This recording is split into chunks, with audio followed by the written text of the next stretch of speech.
Hey everybody, how's it going? Welcome back to another video. I'm Ryan Beach, and in this video we're going to be talking about multiple tonguing.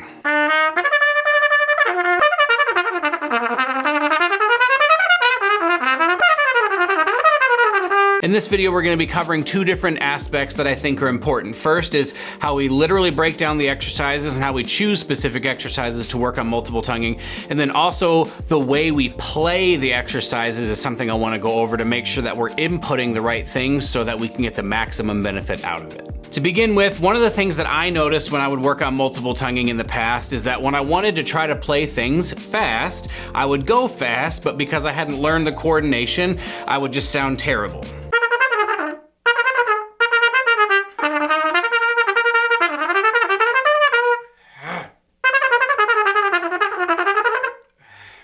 I can't play anything. I noticed that when I got smart enough to slow things down and get everything coordinated, I wouldn't ever really get to those fast tempos to kind of teach my tongue what it felt like to move at a much faster rate than I was used to.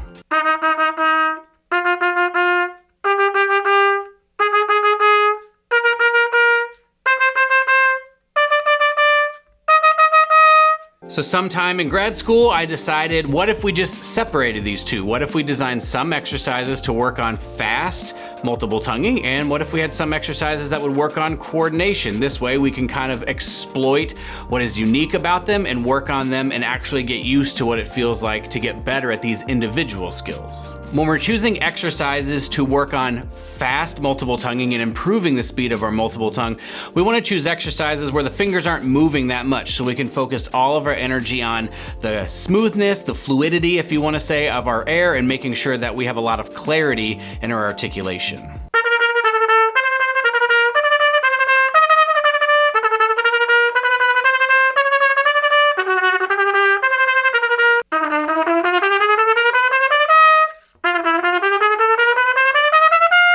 To work on improving coordination between our tongue and our air and our fingers, we want to choose exercises that move, that are diatonic, that aren't just the same note the whole time, but now we don't have to worry about trying to play them fast because we've already got that covered.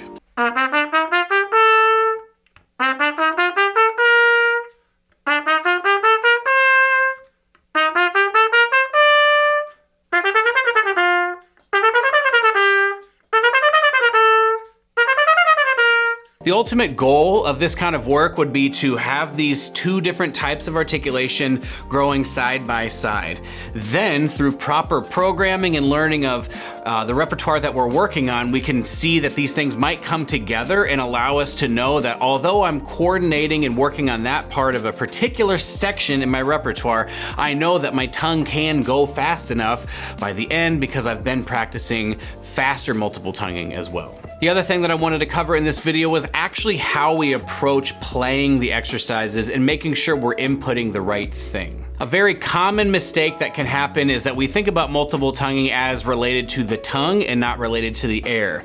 So you get a lot of people who multiple tongue and it sounds like this, where you hear a lot of really clear front, but there's no follow through with our air. So one thing I recommend if you struggle with that is to try to play as long as you can while keeping the clarity. This way we'll make sure that there's a nice airstream underneath.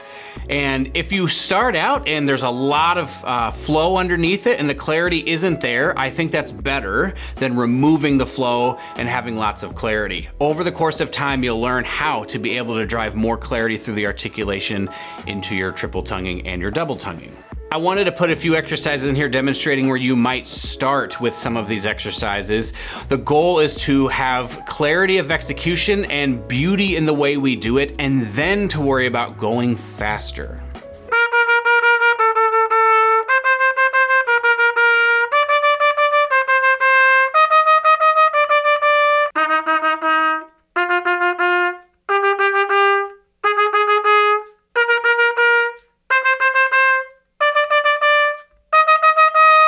If you found this video helpful, I'd really appreciate it if you would like it down below, and don't forget to subscribe. If you have any questions or you want to take a lesson with me and you want to work on some of your issues that you have, there will be a link down below where we can chat for a little while and see if that's possible to set up. I'm gonna link my fundamentals playlist on the screen right now so you can check out that playlist and see if there are any other videos that might be able to help you with some of the things you might be struggling with. Thanks so much for watching. We'll see you in the next video.